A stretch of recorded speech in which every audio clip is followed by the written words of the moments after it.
Hey guys, today we'll be taking an updated look at the 2024 Senate map, as we do have a ton of new polls that have been released over the last few weeks in some of the most competitive states that will be up for election at the end of Joe Biden's first presidential term.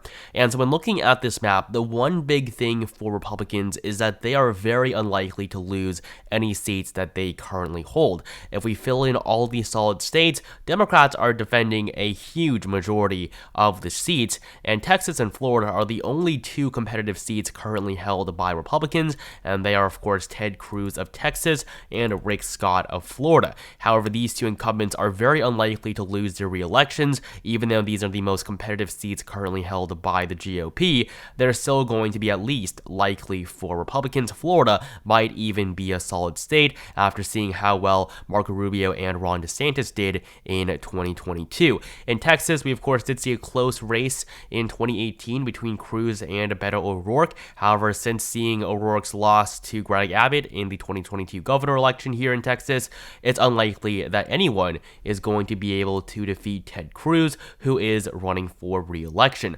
And so this gives Republicans all 49 of the states that they currently hold. And so the key for Democrats is not to try to win any states that they don't hold, because honestly, it'll just be a big waste of money. What they need to do is hold on to at least 51 seats. If Democrats lose the presidency, they will need to keep all 51 of their seats to retain the majority. However, if Joe Biden or another Democrat does win the presidential election, Democrats will only need 50, as they will have the tie-breaking vice presidential vote.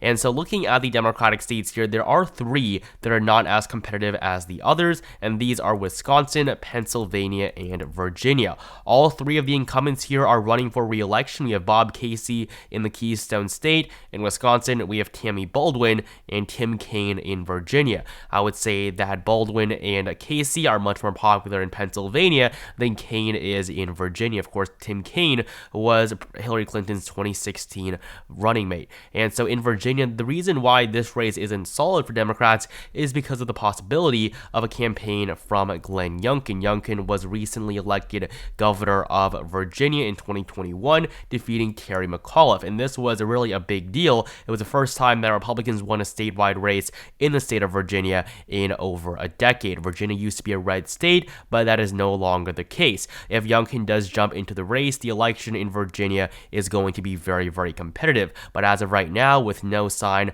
that he is actually going to run, Tim Kaine is in a relatively safe position. And so the remaining 6 states, these are going to be where the most competitive races are going to be held. Now, in the state of Michigan, we do also have a pretty interesting race here. This is the seat that is currently held by the Democratic incumbent, that being Debbie Stabenow, but Stabenow is not going to run for re-election. She's going to have served 4 terms when she retires next year, and so in the state of Michigan, we're going to see a new senator elected, whether that be a Democrat or a Republican.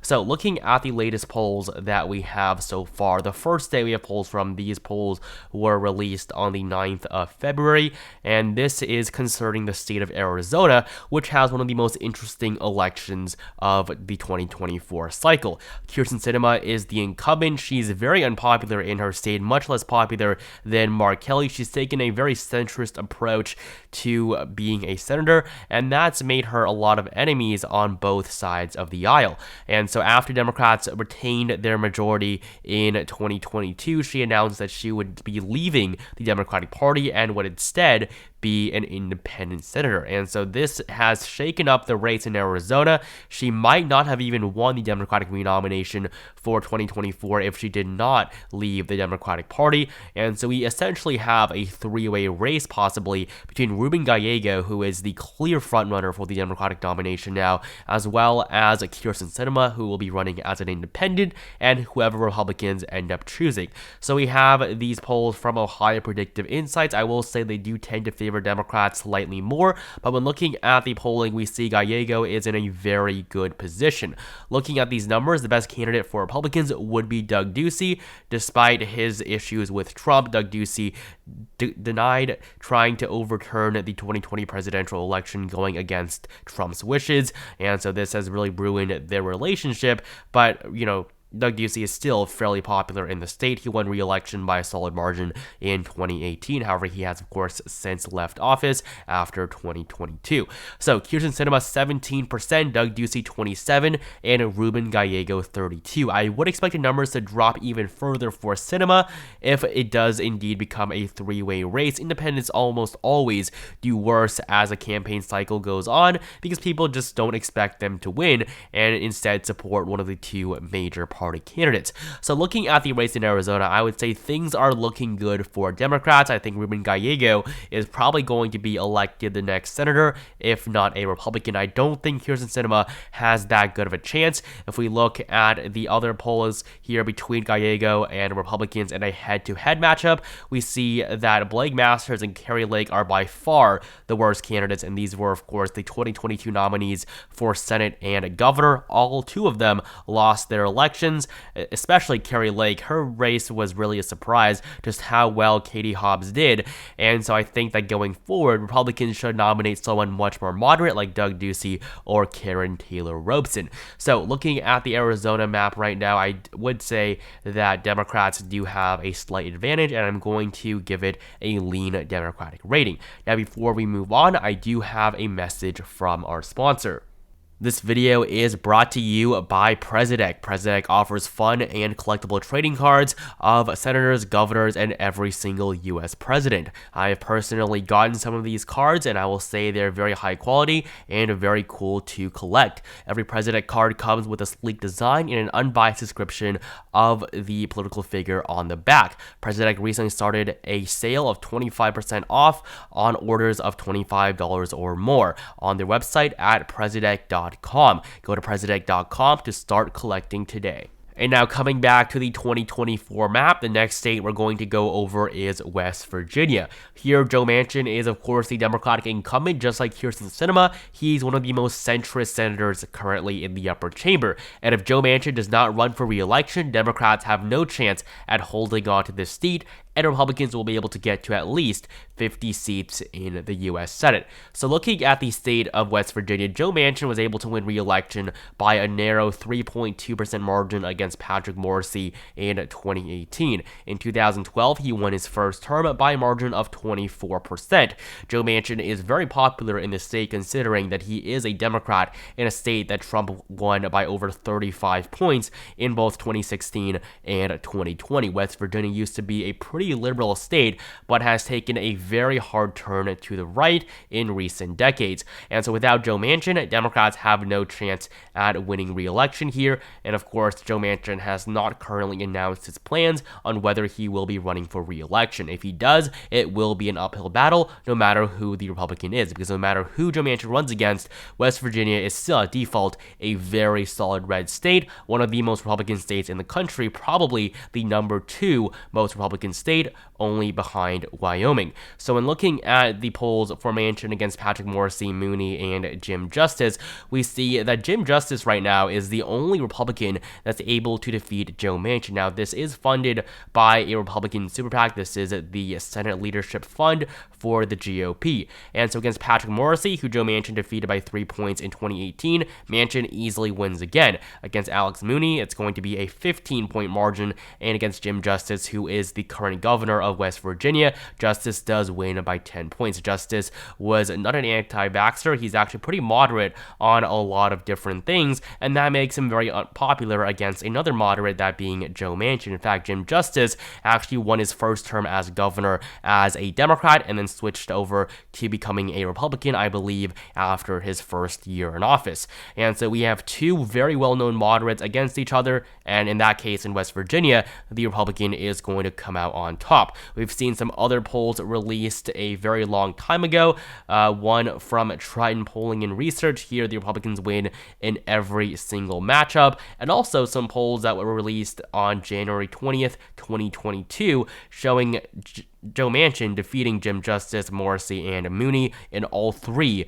of the head-to-head polls. So it's going to depend a lot on how well Joe Manchin does on the campaign trail. I think he has a chance no matter who he's running against, but the race in West Virginia is definitely going to be very, very close. Jim Justice is eyeing a run, but that is not at all confirmed yet. So at this point, I'm going to categorize West Virginia as being a lean Democratic state. It's really just going to depend on who the GOP runs, and if that's Jim Justice, Democrats will have a much more difficult pathway forward. But in 2018, Republicans were very confident about this race, and they still ended up losing as Joe Manchin won re-election to a second 6-year term. Now, moving on to Montana, this is another one of the very, very competitive states that we have. Jon Tester is running for re-election, supposedly. That has not been declared yet, but it is likely that Tester will give it another run. And when we look at the polling here against all of the Republicans that could run for the nomination, we see that Jon Tester is doing relatively well. He's defeating Gianforte, Rosendale, and Zinke by margins of 5 and 6%, but against Greg Gianforte, it is currently a tie between the two candidates. So I'm going to categorize Montana also as being lean Democratic. I think in both of these races, a big thing we're going to have to follow is who Republicans are going to choose. If they choose candidates like they did in 2022 with candidates like Mehmet Oz in Pennsylvania or Blake Masters in Arizona, it is very likely that they are going to lose. Even though these two states are solid red, it is not impossible for a Democrat to win, especially a Democratic incumbent. And so we don't actually have polling from Michigan, Ohio, or Nevada, but we do have a poll that was released from California as Dianne Feinstein, who is the incumbent Democratic senator since 1992, she has decided that she will not be running for re-election. That was very expected. She even gave up the Pres Pro Temp position to Patty Murray of Washington, despite being the most senior Democrat in the upper chamber after the retirement of Patrick Leahy.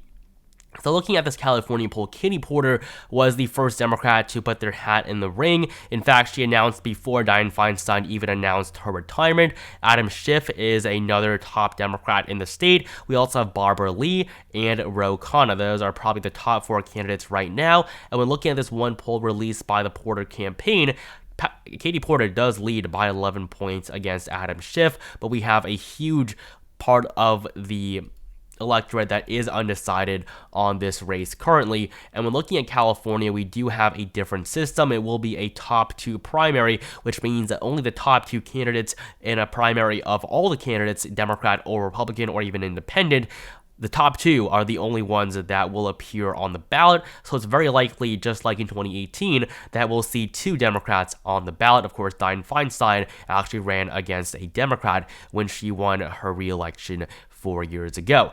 And in the final 3 states, Nevada, Michigan, and Ohio, I am currently going to give Democrats all 3 of these states. Ohio is going to be lean as well. Sherrod Brown is currently expected to be running for re-election. As you can see here, he is running, but he can obviously change his mind. But at this point, it's relatively late. I think that Sherrod Brown is by far the best candidate Democrats could put up, and I wouldn't expect him to retire. I think maybe in 2030, but not right now. Michigan, Debbie Stabenow, of course, is retiring. I'm going to categorize Michigan as being lean Democratic as well, but seeing how well Democrats did here in 2022, I would be pretty surprised if they did lose this seat. And finally, in Nevada, Jackie Rosen is running for re-election. She defeated Dean Heller in 2018 by 5 points, unseating the Republican incumbent, and so this is going to be lean Democratic as well. I think that overall, Democrats have a good chance, but I think that Republicans have a very good opportunity to take back the majority after failing to do so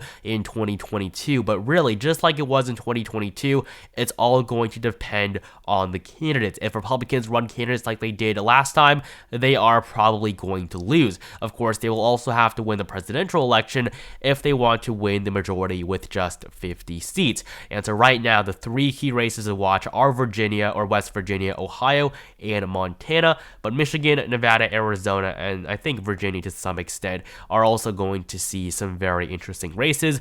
The map is definitely even more favorable for Republicans than the 2022 map, and so we'll see what they do with that in the next 2 years. We also have some generic ballot polling. Most of it is pretty good for Democrats, despite being the party in power. They have been doing relatively well in these generic ballot polls, and when going back to 2022, they were actually ahead for much of the final weeks leading up to the election. Of course, they did lose the generic ballot in the end by around 1 to 2 percentage points, but the Democratic turnout in 2022 was definitely better than expected. So we have a lot to look forward to, and this is my current most updated map for the 2024 Senate races. Thank you guys so much for watching this video. I will see you guys next week. Subscribe to my channel if you haven't. Comment down below which party you think will win the Senate majority, and I will see you guys in the next video.